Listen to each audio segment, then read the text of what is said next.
Dios les bendiga, hermanos, en esta mañana, ya de domingo, con nuevo horario, acá en la frontera de Tamaulipas y el sur de Texas. Ya estamos con nuevo horario. Aquí ya son las 10:53 y allá para el interior de la República Mexicana, pues serían las 9:53. Así que estamos estrenando horario de verano acá en Río Bravo, Tamaulipas.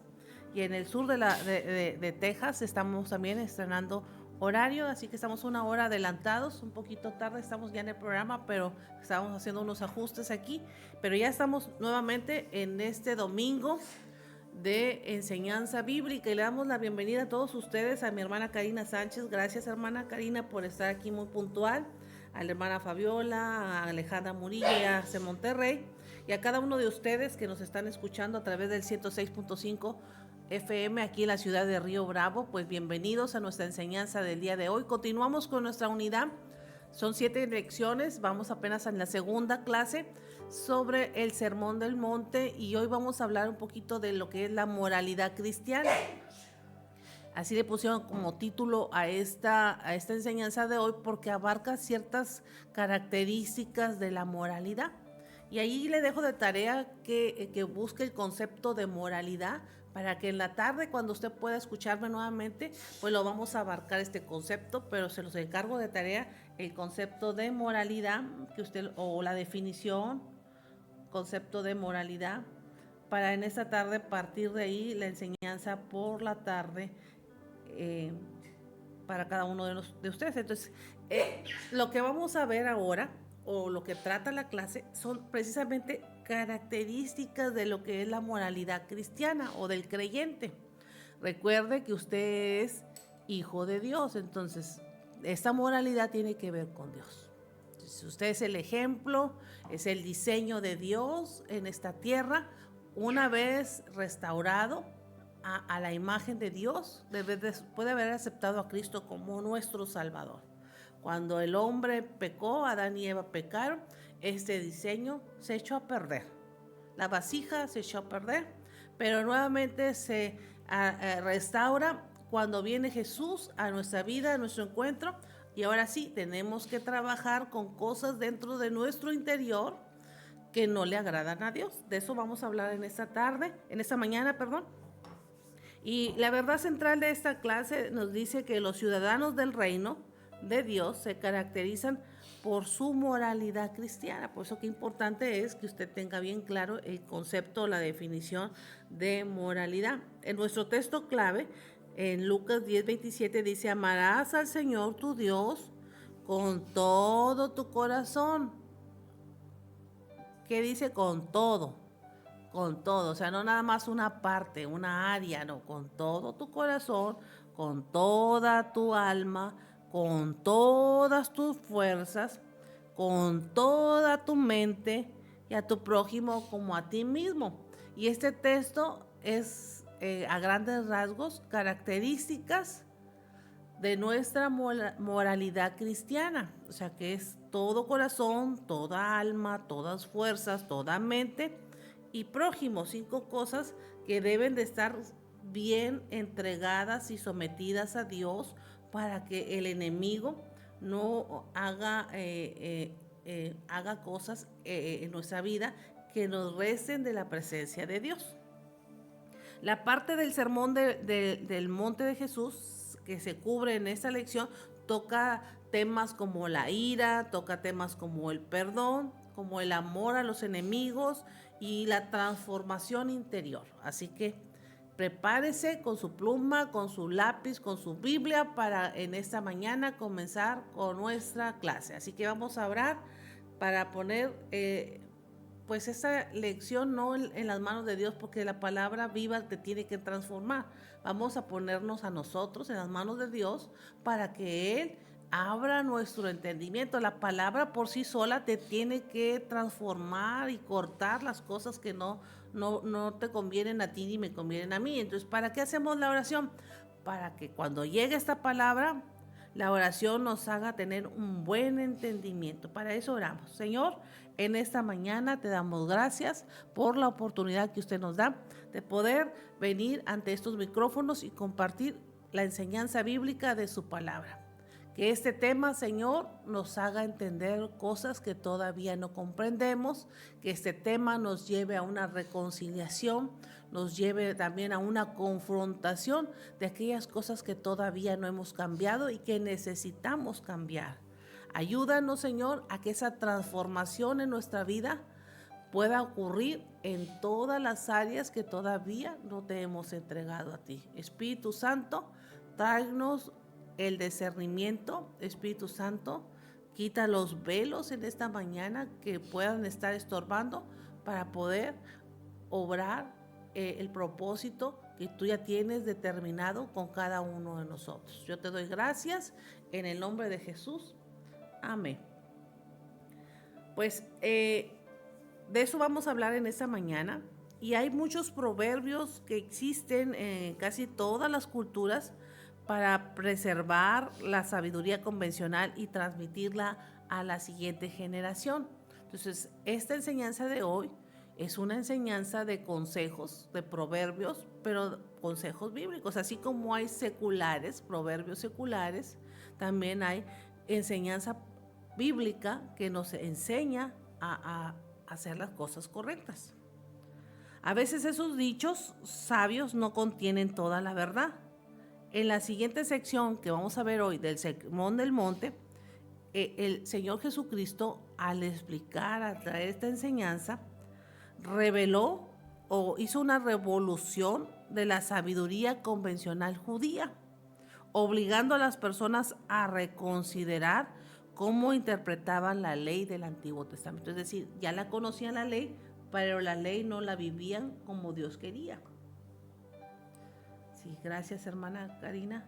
Amarás a Dios con todo tu corazón, espíritu, con toda tu mente, alma, con todas tus fuerzas, cuerpo. Debemos amar a Dios con todo nuestro ser, espíritu, alma y cuerpo. Gracias, hermana. Así es, cuando el espíritu, el alma y el cuerpo están sometidos a Dios, una transformación ocurre dentro de nosotros y está más claro en cada uno de nosotros el propósito. Regresando con lo que estaba hablando ahorita de los proverbios, pues Jesús vino a revolucionar la enseñanza que ellos tenían, porque realmente no había un cambio y una transformación en ellos. Entonces, esa revolución de interpretación de la ley del Antiguo Testamento no les estaba sirviendo a los eruditos de ese tiempo ni a los creyentes de ese tiempo. Jesús vino a traer una verdadera enseñanza sabia que transformó sus conceptos. Algunos eruditos usan la frase para explicar lo que Jesús hizo en el Sermón del Monte de 6 antítesis para describir la enseñanza de Jesús que da en Mateo 5 de los versículos 21 al 48. En la época de Jesús comienza cada antítesis con oíste lo que fue dicho. Así empieza a citar. Oíste lo que fue dicho. Y lo invierte luego para decir, pero yo os digo, como diciendo, ustedes habéis oído, pero no lo han hecho, pero ahora yo te traigo una revolución del concepto para que lo entiendas de forma como el cielo lo quiere que tú lo realices. Así, pero yo os digo, habéis oído, habéis os dicho, pero ahora hoy os digo. El propósito de Jesús era mostrar que los maestros judíos habían errado el blanco en su comprensión de justicia. Recuerde la parábola del samaritano, que el levita, el sacerdote, realmente no impartieron justicia al que asaltaron en la calle. Vino a hacer justicia, la verdadera justicia, el samaritano. Entonces, la interpretación de justicia del grupo de creyentes en ese tiempo realmente estaba errada. Como dice aquí, habían errado el blanco de la comprensión de la justicia. Había un velo, había una religiosidad. Qué peligroso es cuando nuestros pensamientos están sumergidos en la religiosidad y en el legalismo. No nos llevan a cosas, a las cosas grandes que Dios tiene preparadas para nosotros. No nos lleva a la visión, no nos lleva al propósito, sino que nos hace rodear y lo único que hace, ¿sabe qué es? ¿Qué ¿qué es? ¿Qué es? Aquí está la pastora contestando. Pues nomás nos va a cansar. La religiosidad nomás nos va a cansar, nos va a agotar, nos va a hacer que nos rindamos y que ya al último digas tú, ay, solamente me quiero ir al cielo de panzazo. Bueno, esa expresión la decía uno en la escuela, cuando nada más querías aprobar la materia sin preocuparte por sacar una buena calificación. No aprender, no entender, nomás cumplir con la materia para poder entrar a la siguiente. Entonces, muchas de las cosas que hace el legalismo y la religiosidad es que el creyente sea un creyente pasivo y que se conforme con irse al cielo, que se conforme con pasar de panzazo y llegar al cielo, pero no trabajar, no crecer, no llegar a la visión, no hacer nada de lo que tiene que hacer en esta tierra.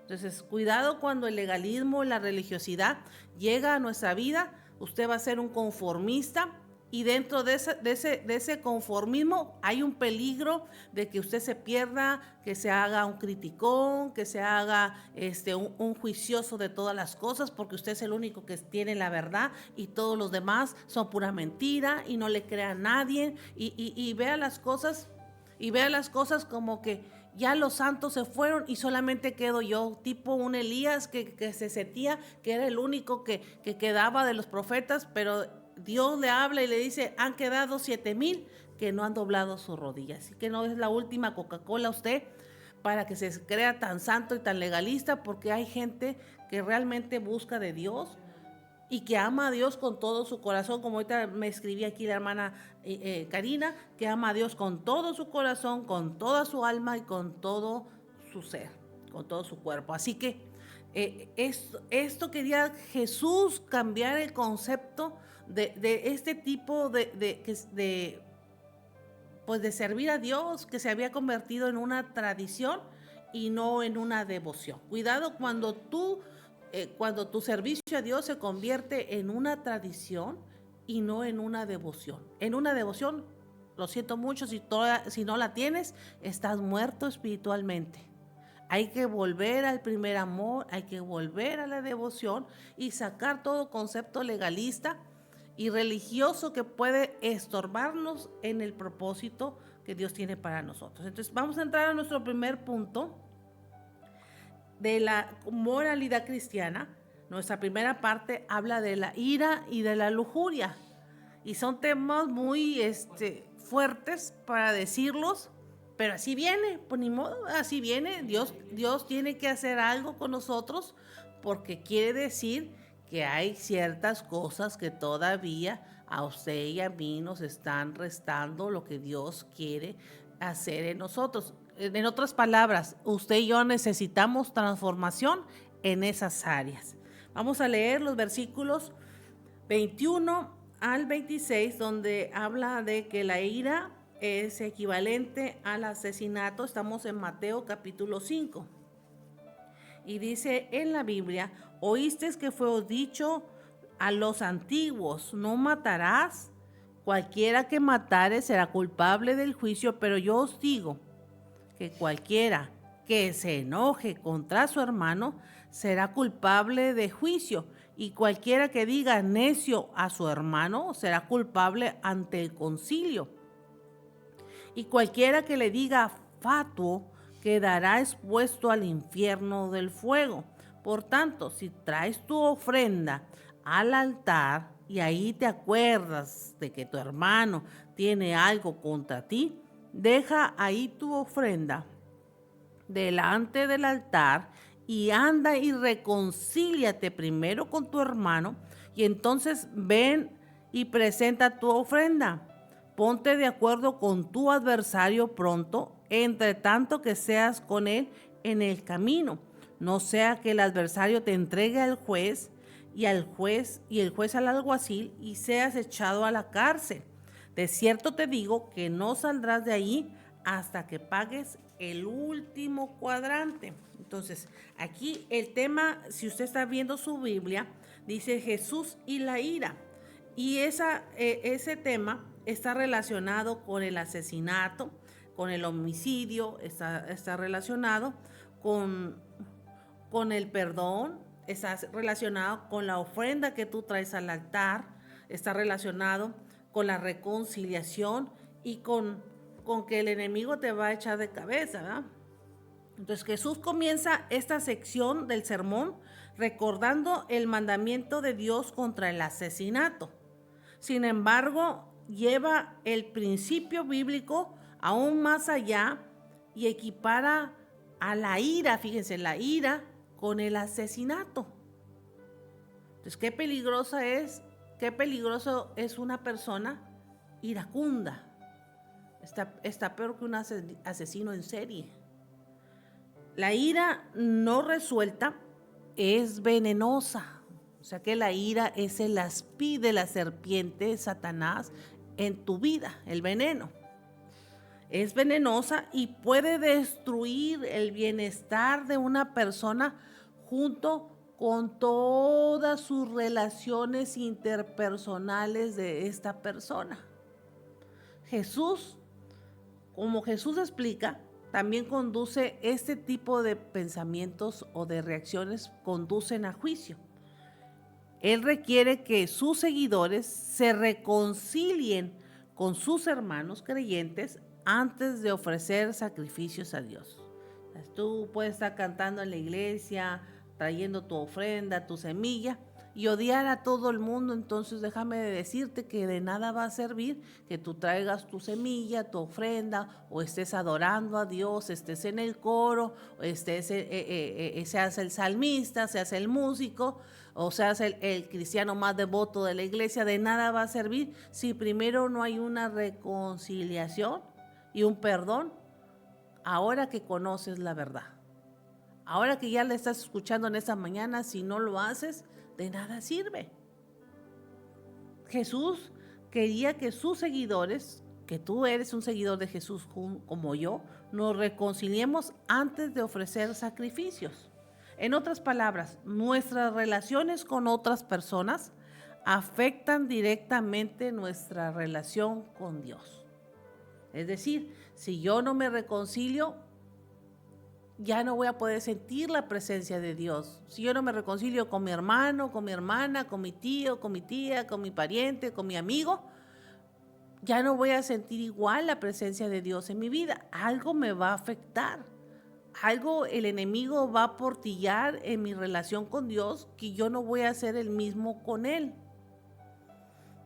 Y a veces lo dejamos pasar que el tiempo lo cura todo. No, Señor, aquí no el tiempo lo cura todo. Aquí usted tiene que ponerse a ir y pedir perdón o tratar de reconciliarse. Si usted lo hace y no quiere, bueno, usted ya libró, cambia la cosa. Los cristianos deben de priorizar el perdón y fomentar la paz. No que vaya y le dé paz a su amigo, a su amiga, no, sino que se reconcilie, no solo por las razones espirituales, sino también por razones pragmáticas. Dejarse llevar por batallas judiciales contenciosas distraería a los seguidores de Jesús de su objetivo principal. ¿Cuál es el objetivo principal? Llevar el evangelio, difundirle el evangelio a todos los demás. Entonces, por estar usted peleándose y en un pleito y en otro pleito y en otro pleito y en otro pleito, ¿cómo le van a creer a usted que Cristo cambia y transforma y hace cosas poderosas en uno si no te ha cambiado y estás en puro pleito y en contienda? Y aquí la pregunta es, ¿cómo buscamos la reconciliación y el perdón cuando surgen conflictos? Ahí para que usted apunte esta pregunta. ¿Cómo buscamos tú y yo, amigo, hermano, que ya tenemos al Salvador en nuestra vida? ¿Cómo buscamos esa reconciliación y perdón cuando surgen los conflictos? Pues trabajando activamente para resolver las diferencias y restaurar las relaciones. ¿Cómo vas a trabajar en ellas? Hay que ir en oración, que Dios te dé sabiduría, que Dios te dé entendimiento para poder reconciliarte y dar una palabra que ablande y conforte y que la ira que puedan sentir contra ti se desvanezca. El Espíritu Santo nos enseña a cómo bajarle de tono a esas conversaciones elevadas que a veces tenemos contra alguien, ¿verdad? Resolver las diferencias y restaurar la relación. Como enseñó Jesús a lo largo de su sermón, debemos examinar nuestras motivaciones. Siempre va a haber una intención en ese corazón podrido o en ese corazón restaurado, entregado a Dios. O sea, de plano, o tu corazón no está bien delante de Dios, está lleno de pecado, de contaminación, o tu corazón ya está sanado por Cristo. Entonces, Dios nos llama a examinar nuestras motivaciones de nuestro corazón, a reflexionar sobre nuestras actitudes y eliminar la ira y el desprecio que siente tu corazón. Tu corazón. Cuando buscamos el perdón de Dios y lo ofrecemos a los demás, estamos cumpliendo con la esencia de la ley. ¿Cuál es la esencia de la ley? A ver, si están ahí, escriba algo. ¿Cuál es la esencia de la ley que usted crea? Apúnteme ahí una palabra, una frase. La que se imagine, que crea que usted que es la esencia de la ley. 5, 4, 3, 2, 1. ¿Nadie contestó? A ver, yo voy a hacer la música. Tarán, tarán. ¿Cuál es la esencia de la ley? El amor. El amor. El amor de Dios. Esa es la esencia de la ley. Ya lo apunté yo ahí. Porque sin ese amor, ¿cómo puedes perdonar? Sin ese amor, ¿cómo puedes atreverte a, según tú, a bajarte y pedirle perdón al que te ofendió? Solamente una persona llena del amor de Dios puede hacerlo. Solamente la hermana, gracias hermana por el corazoncito. Así es, el amor de Dios en nuestro corazón es el único que nos puede llevar a cumplir la ley y a cumplir el pedir perdón, la reconciliación y la restauración. Cuidado cuando ese amor por Dios ya se bajaron los niveles. A ver, Fabiola, la obediencia a Dios, así es, la obediencia a Dios ya es la acción del amor. Sí, cuando ya está el amor en tu vida, el paso número 2 es, o la acción es la obediencia. Gracias hermana Karina, gracias hermana Fabiola por las respuestas, así es. Entonces cuando el amor está en nosotros, por lógica, por acto seguido es, yo voy a obedecer a Dios y me voy y pido perdón al que lastimé, al que me vio mal, porque Dios me dijo que pusiera la mejilla y no la mejilla, sino todo mi ser entregado a Él para que Dios me pueda elevar a lo sumo. Ahora vamos a tratar otra área que se llama lujuria, que me gustaría que la buscaran también en el diccionario. Lujuria, el concepto.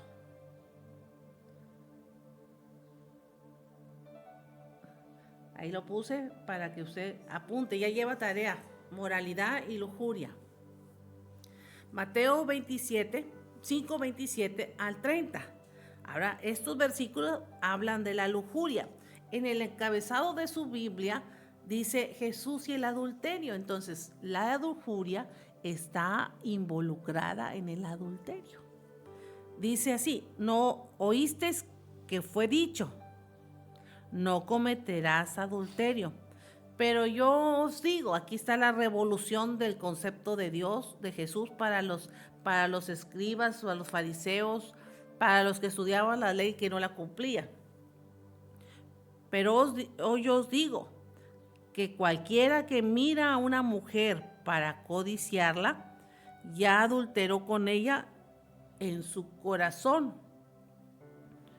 Aquí está el concepto o el principio de los mandamientos: no cometerás adulterio.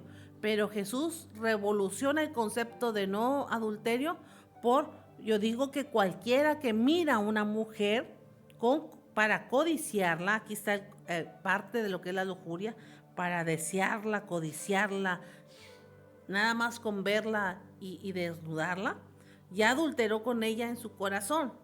Por tanto, si tu ojo derecho te es ocasión para caer, sácalo, échalo de ti, pues mejor te es que pierdas uno de tus miembros y no todo tu cuerpo, que sea echado al infierno. Así si tu mano derecha te es ocasión de caer, córtala y échala de ti, pues mejor te es que se pierda uno de tus miembros y no todo el cuerpo sea echado en el infierno. Fuerte, ¿verdad? Lo que dice Jesús. Pues es que eran unos adúlteros. Nada más a la mujer la apedreaban, pero a los que hicieron el mal no los hacía nada. Cuidado, ¿verdad? Cualquiera podría decir, yo no cometo adulterio, pues nomás pescaban a la adúltera, pero para hacer el pecado se necesitan dos. En esta sección del Sermón del Monte, Jesús explica que mirar a alguien con lujuria, entonces la palabra lujuria, aquí la Biblia nos da información, es codiciar. Uno de los sinónimos para la lujuria o una de las características intrínsecas de la lujuria es codiciar, desear. ¿Sí? El mirar a alguien con lujuria es el equivalente o igual a cometer adulterio. El pecado no comienza con acciones externas, sino con pensamientos internos. Desde el momento que tú dices, me voy a comer esa tortilla de harina, y te comes 3, ya quebraste la dieta. De la misma manera, con pensar cosas equivocadas, es como si ya hubieras tenido tu pecado en acción. ¿Verdad? Entonces, el pecado entra por pensamientos internos. Debemos ser tan conscientes de nuestros deseos secretos como lo somos de nuestro propio comportamiento público. Jesús después usa imágenes vividas para transmitir la gravedad del asunto. Si el ojo de alguien le hace pecar, dice Jesús, debe de sacárselo para evitar consecuencias graves. La hipérbole de Jesús no tenía la intención de ser interpretada literalmente. Más bien, enfatizaba las medidas drásticas de sus seguidores. Debían estar dispuestos a tomar la decisión de evitar el pecado. O sea, esto te tenía que confrontar con tu realidad, con tu mente, cómo pensabas, para decir, he pecado, Señor, ayúdame, ya no quiero hacerlo. Y tomar medidas de que si esto me va a provocar fallarte a ti, me alejo, como se alejó José cuando la mujer de Potifar se le desnudó. Era hombre, tenía que sentir algo, pero dijo, yo amo más a Dios, que mejor ahí quédate, mujer de Potifar, y salió corriendo. Entonces, las consecuencias graves, la intención de nuestros pensamientos nos debe hacer evitar cometer pecados. Si tú sabes que esa es una debilidad tuya, salte, porque no quieres fallarle a Dios. En los versículos 29 y 30, Jesús usa el ojo y la mano del cuerpo humano de nosotros para ilustrar cómo el actuar según los impulsos lujuriosos pueden tener consecuencias terribles para la familia, el trabajo o para la iglesia. Incluso si esas consecuencias se evitan de alguna manera, cada uno de nosotros algún día responderá ante Dios. Entonces, ¿qué debemos de hacer? Aquí surge la pregunta, ¿qué debemos de hacer con respecto a la lujuria?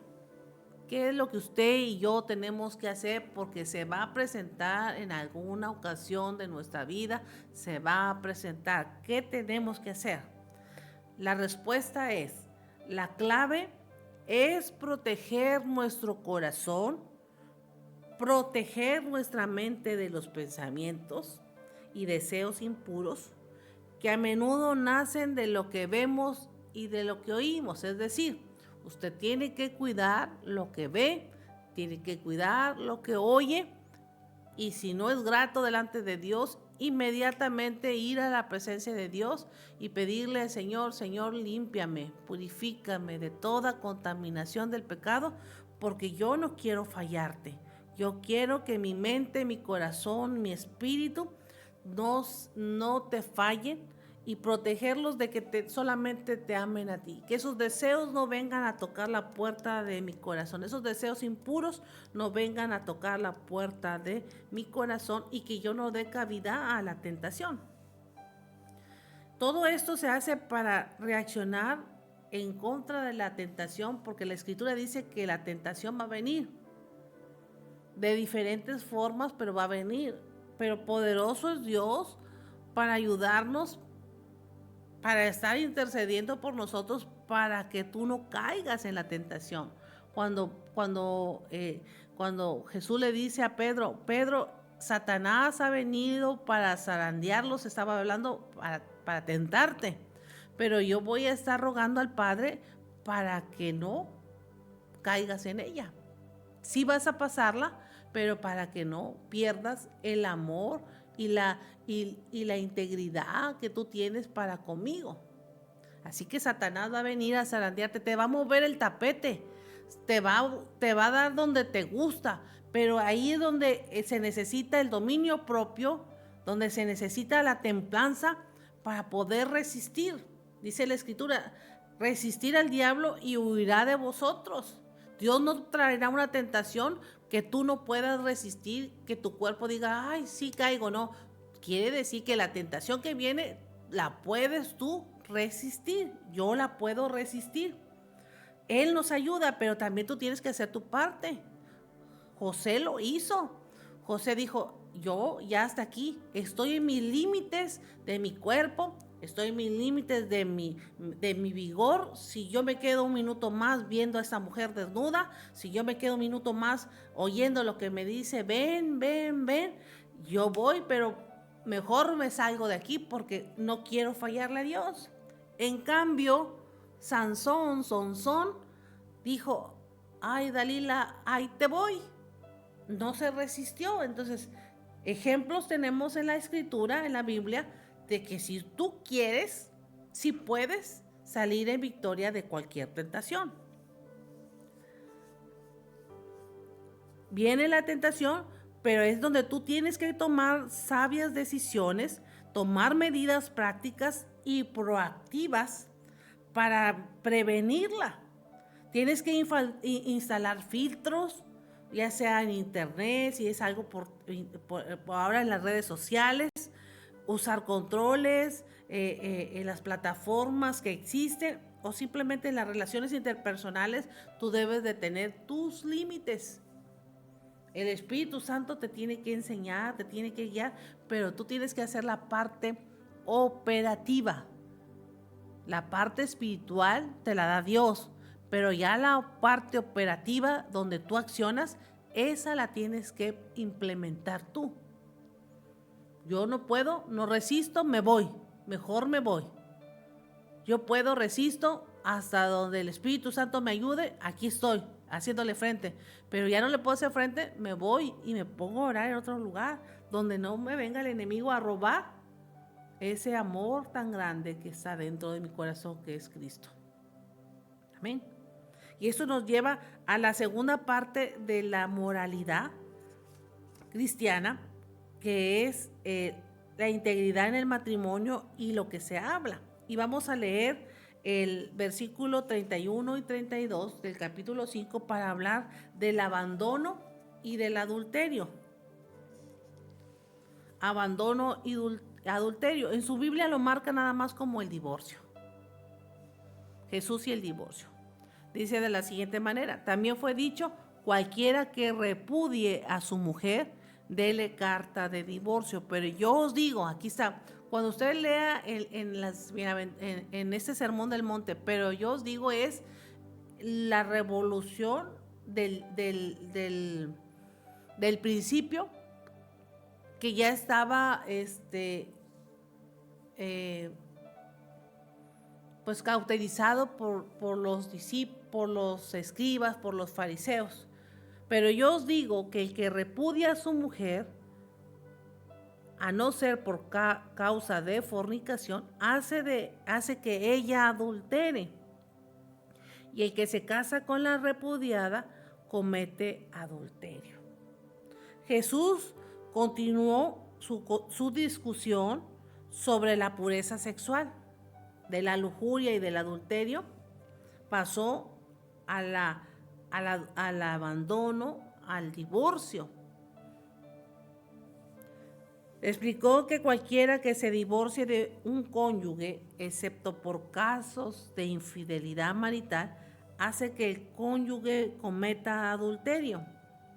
Hoy, el principio de las enseñanzas de Jesús se aplica tanto para el esposo como para la esposa, pero en esa época en que Jesús lo dice, solamente se le aplicaba a la mujer, ¿verdad? O sea, que la mujer era la repudiada, el hombre era el que obtenía el divorcio, pero la mujer no podía. Así era la cultura en ese tiempo. En esa época y lugar, solo el marido tenía la opción de divorcio, las mujeres no. En algunos casos, los maridos abusaban de ese privilegio legal y dejaban a su esposa en la indigencia. Jesús subraya la naturaleza espiritual del matrimonio, ya que él señaló la intención de Dios para el matrimonio.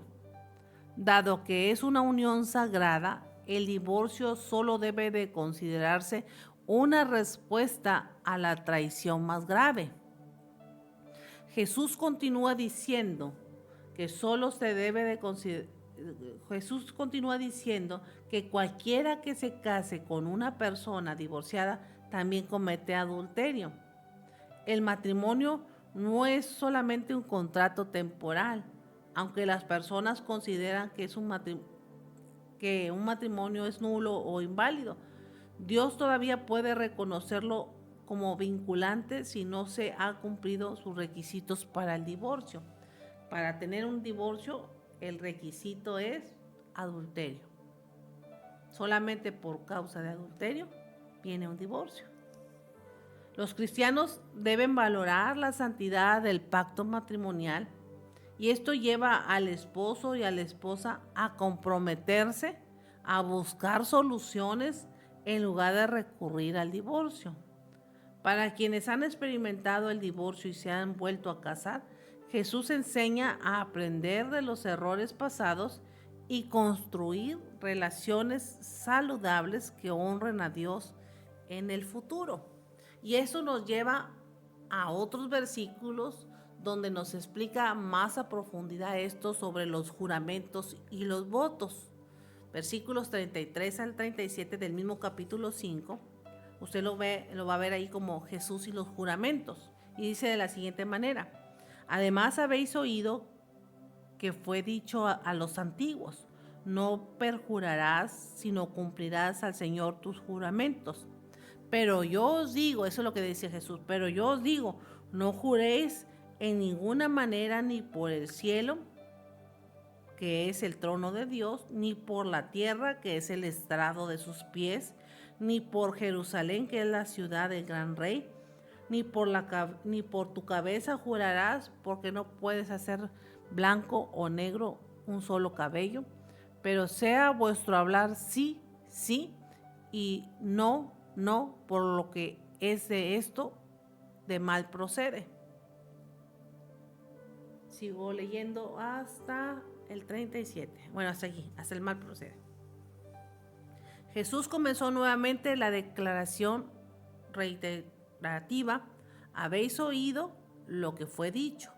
Sin embargo, esta vez no citó directamente una escritura específica del Antiguo Testamento. En cambio, resumió varios pasajes que tocan el tema de los votos. Recuerde que en un matrimonio hay votos que se dan. Jesús explicó que los israelitas se les había dicho que no rompieran los votos y que hicieran todo lo que habían prometido al Señor. Pero Jesús llevó la idea de la veracidad un paso más allá al aconsejar que no se hicieran juramentos en absoluto. En esa época es probable que muchas personas juraran por el cielo o por la tierra de manera que pudieran convencer a los demás y que les creyeran, ya que tuvieron la intención de cumplir sus promesas o no. Pero Jesús enseñó que todo en la creación apunta a Dios, lo que significa que jurar por cualquier cosa que Dios ha creado es lo mismo que jurar por Dios mismo o en el nombre de Dios. En lugar de apoyar sus palabras en un voto, los cristianos debemos ser confiables en que nuestro sí signifique sí y que nuestro no signifique realmente no. Todo lo que es más de esto, mal procede. Eso lo explicó Jesús. Entonces, si tú dijiste que sí, cúmplelo. Dios va a estar esperando que tu sí sea sí y tu no sea no. Y si no puedes, mejor no te comprometas, ni jures, ni votes, ni nada, ni hagas ningún pacto con Dios. ¿Cuántas promesas hacemos que no podemos cumplir? Cuidado cuando usted promete y no cumple. Dios le va a demandar esa promesa.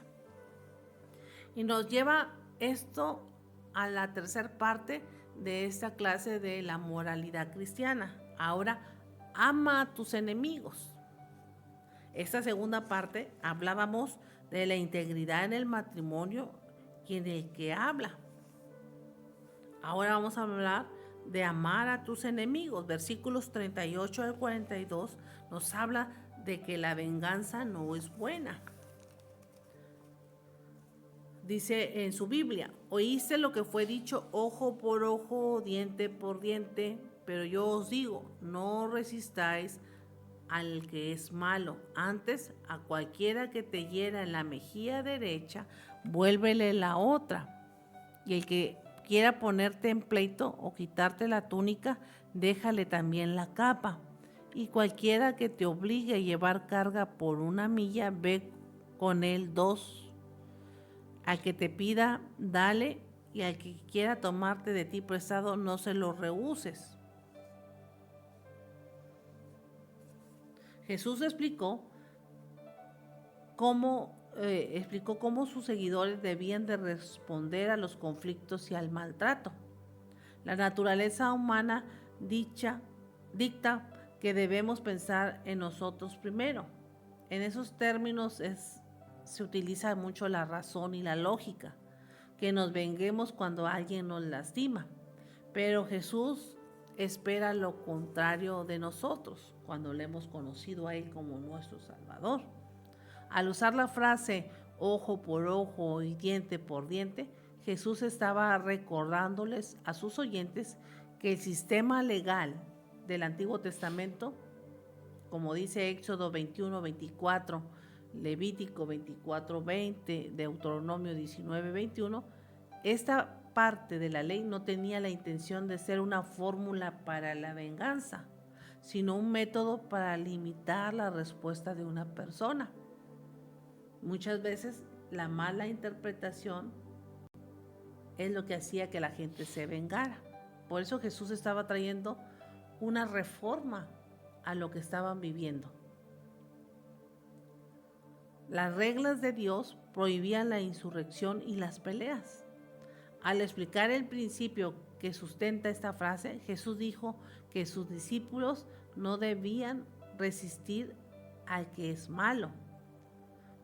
Cuando uno de los seguidores de Jesús fuera agredido o maltratado, debería de responder con gracia y no con violencia. Por eso, cuando saca la espada Pedro y le corta la oreja al guardia, Jesús va y la levanta y le hace el milagro de restaurarle su oreja, porque se violentó Pedro. y no debía de haber respondido así. No debemos de tomar represalias contra las personas que nos hacen daño. Debemos de responder con amor. Jesús proporcionó ejemplos específicos, tales como poner la otra mejilla, dar más de lo que exige la ley, hacer un esfuerzo adicional. Estaba exponiéndoles a sus seguidores un enfoque radicalmente nuevo para lidiar con la confrontación.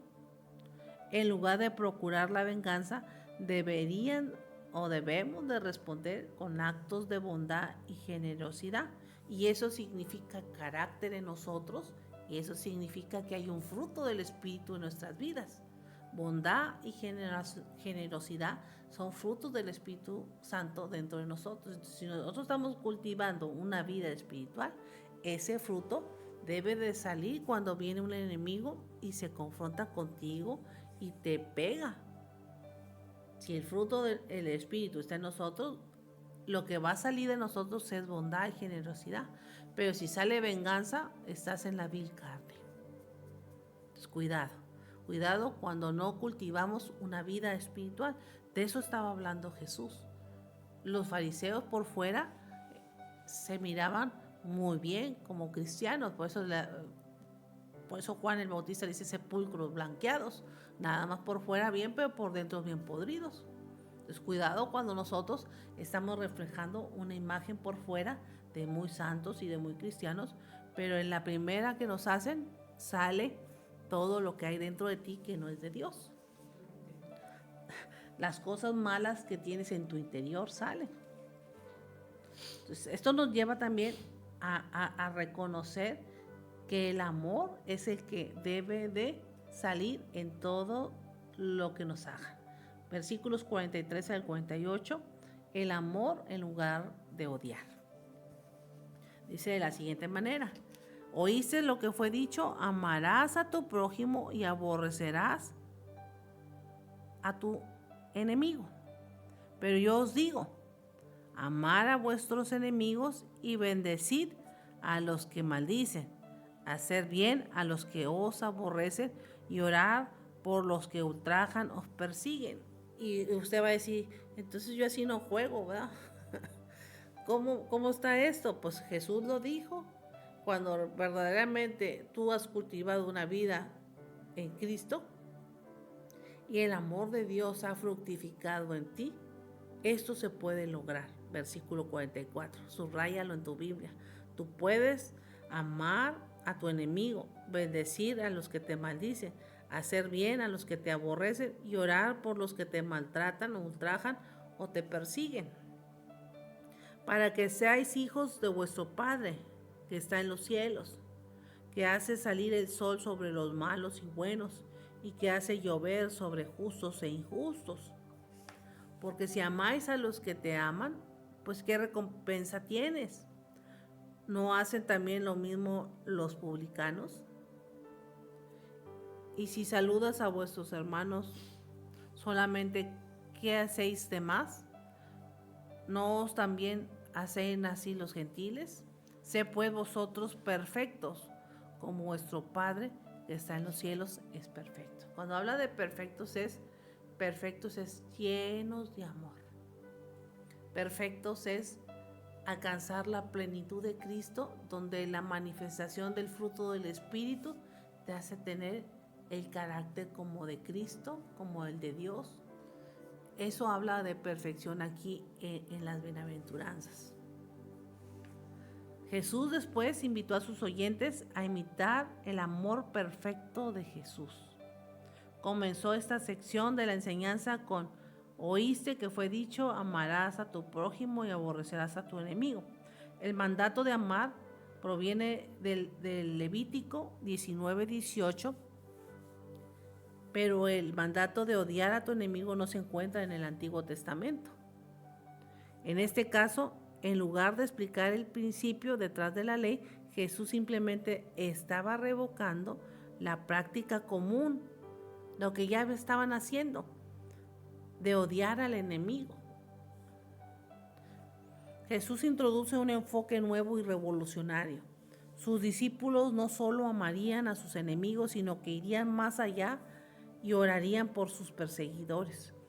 Como hijos de Dios, debemos de crecer en la dirección de su expectativa de generosidad y amor inmerecido. Debemos de compartir su amor y gracia con todos, no solo con las personas que nos aman. Esta es una de las cosas que nos distingue por ser seguidores de Jesús.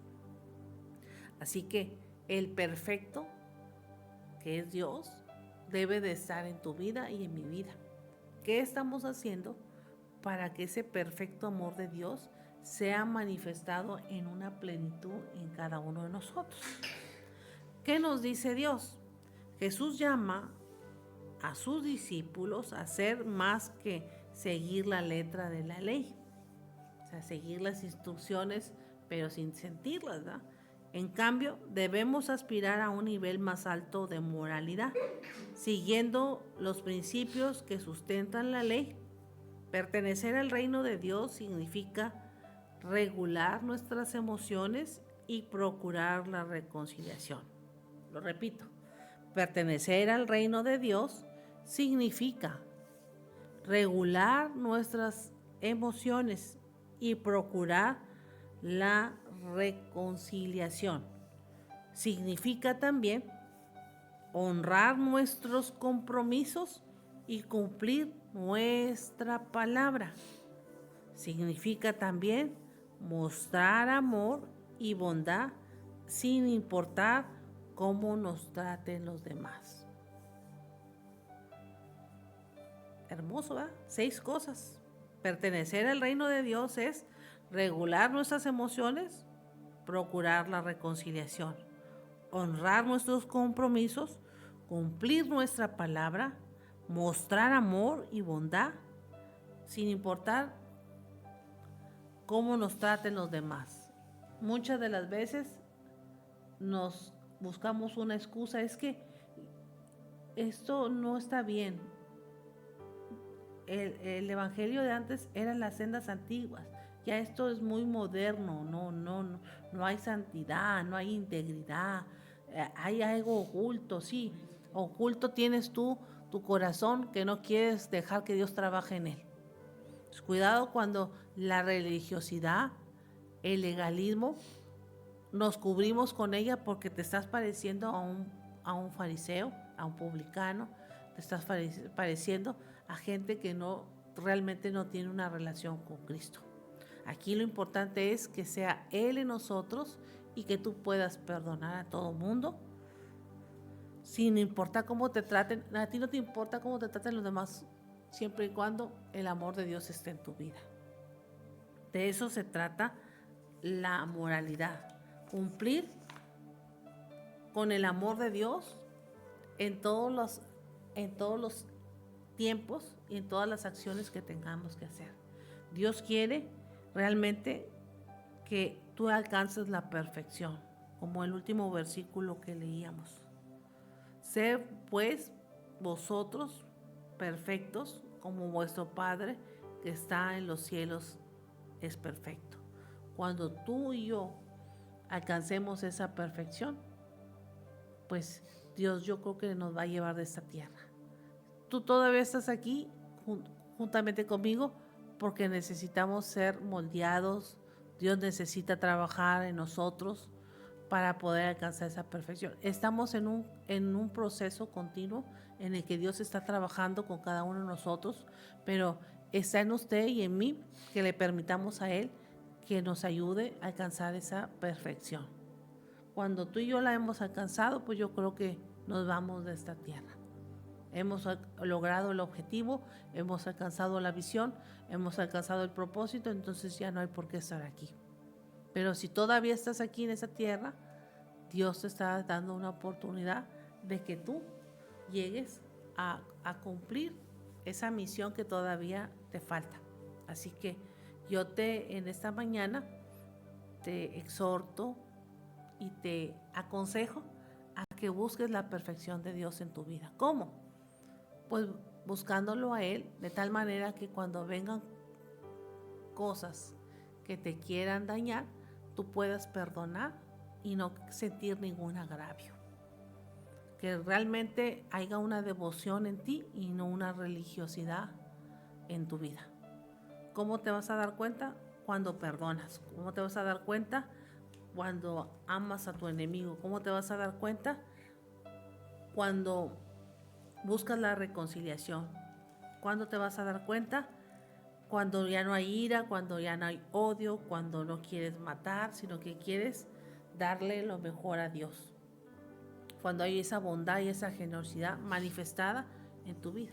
Ese fruto está en un constante crecimiento o manifestándose y no las obras de la carne. Porque la ira y la contienda, la lujuria, como dice Gálatas 5, del 19, son las obras de la carne. Quiere decir que tu carne está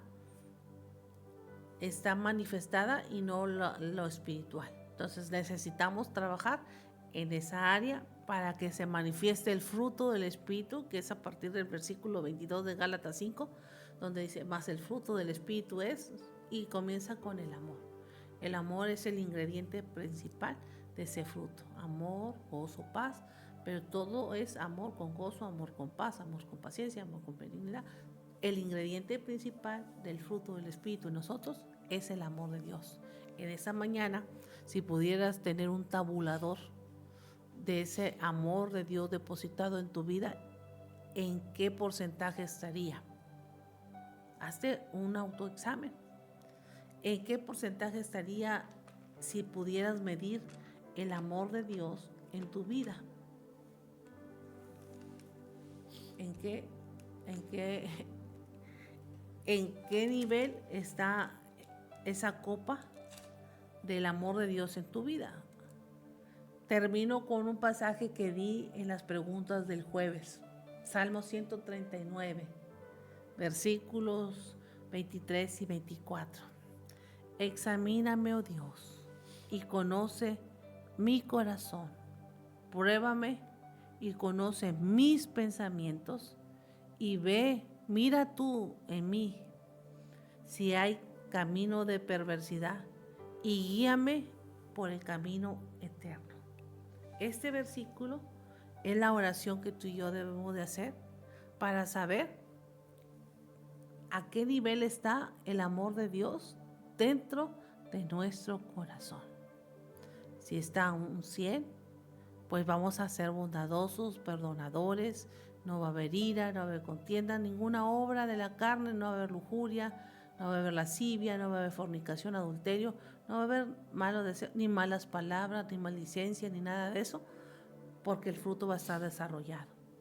Así que en esa mañana mi consejo es, examíname, dile, Dios, examíname, oh Dios, conoce mi corazón, pruébame y conoce mis pensamientos. Y si en esta probada que tú me das, Dios, y si en esta examinada que tú me das, me encuentro falto de ese amor, de ese nivel de amor que debe estar en mi vida, pues aquí estoy. Dile, aquí estoy, Señor, lléname, vuélveme ese gozo de la salvación, vuélveme ese amor que yo necesito, ese nivel, saca toda amargura, todo lo que me está restando, que yo me llene de tu amor para poder ser el hombre y la mujer que tú quieres que yo sea. Oremos en esta mañana. Señor, yo te doy gracias por la oportunidad que usted me da de orar por los hermanos, por la audiencia, por los que nos escuchan en esta mañana. Tú conoces, como dice el salmista, tú conoces su corazón de cada uno de ellos, la intención de cada uno de ellos. Tú conoces sus pensamientos, tú conoces sus caminos, pero yo en esta mañana me uno a ellos en oración, pidiéndote una restauración de toda falta que pueda existir, consciente e inconsciente, de sus vidas, y que les ayudes a restaurar esas áreas en las que ellos necesitan de ti. Que ese amor tuyo que depositaste cuando derramaste en la cruz del Calvario tu vida por nosotros, venga a limpiar y a cubrir toda maldad, todo lo que estorba, de tal manera que tú entres, Señor, en su corazón y nos llenes de ese amor que necesitamos para manifestar fruto, para manifestar carácter. Ayúdanos en esta mañana, Señor, a caminar por el camino de la verdad, por el camino que nos guía a la vida eterna. Cambia nuestros pensamientos y pon pensamientos de paz, y que en nuestro corazón no haya cabida para ningún otro Dios que solamente tú. Ayúdanos en esta mañana, estamos en tus manos y cúbrenos, Señor, con tus alas de todo lo que venga a nuestra vida. Ayúdanos a ser entendidos y a resplandecer con la sabiduría de lo alto, manifestando ese fruto en cada uno de nosotros. Que realmente puedan decir cada uno de nosotros, ya no vivo yo, ahora Cristo vive en mí. Y yo manifiesto en este cuerpo natural, carnal, terrenal, manifiesto el poder de Dios, donde le he dejado todo a Él. Las riendas de mi vida, las riendas de mis decisiones, le he dejado el control absoluto para que Él haga a través de mí. Te doy gracias por lo que tú vas a hacer, por lo que estás haciendo, en el nombre poderoso de Jesús. Y usted dice, amén. Amén.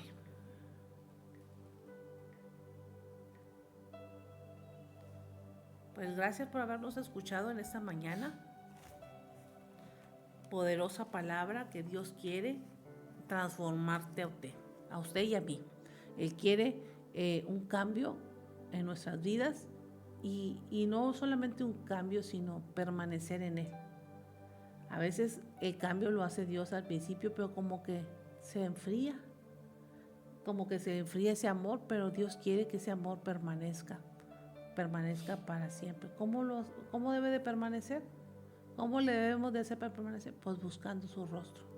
No te canses de buscar a Dios, porque Dios nunca se ha cansado de atenderte a ti y a mí. Así que, pues Dios les bendiga en esta mañana, ya casi mediodía. Acá en la ciudad de Río Bravo es casi las 12. Y estamos una hora antes, ya estamos adelantados aquí en la zona fronteriza de Tamaulipas. Y creo que también en el sur de Texas estamos con el mismo horario. Y en el interior de la República Mexicana, pues allá están una hora menos. Así que van a tener más tiempo. Pero no quiere decir que los de adelante corren mucho y los de atrás se quedan. Quiere decir que hay que apresurarse, porque Cristo viene. El mismo tiempo que tengo yo es el mismo tiempo que tiene usted. No deje de buscar a Dios, que Dios está presto para ayudarlo. Nuevamente esta tarde yo lo invito al Templo Remanente Fiel a que venga usted a nuestra enseñanza presencial a las 4 de la tarde. Estaremos nuevamente, ya tenemos 2 conceptos que vamos a tratar al inicio de la clase, 2 conceptos que vamos a hablar de manera general, y después entramos en clase a las 4 de la tarde y a las 5 de la tarde iniciamos nuestra reunión general aquí en el Templo Remanente Fiel. Para los que puedan estar en esta zona, pues nos visiten, y ya el en vivo estaremos empezando como a las 5:30 o 6 de la tarde. Así que gracias por habernos acompañado en este domingo de buscar el rostro de Dios, en ese domingo donde hay que darle la prioridad a Él, porque Él lo ha dado todo por nosotros. Dios les bendiga y Dios les guarde.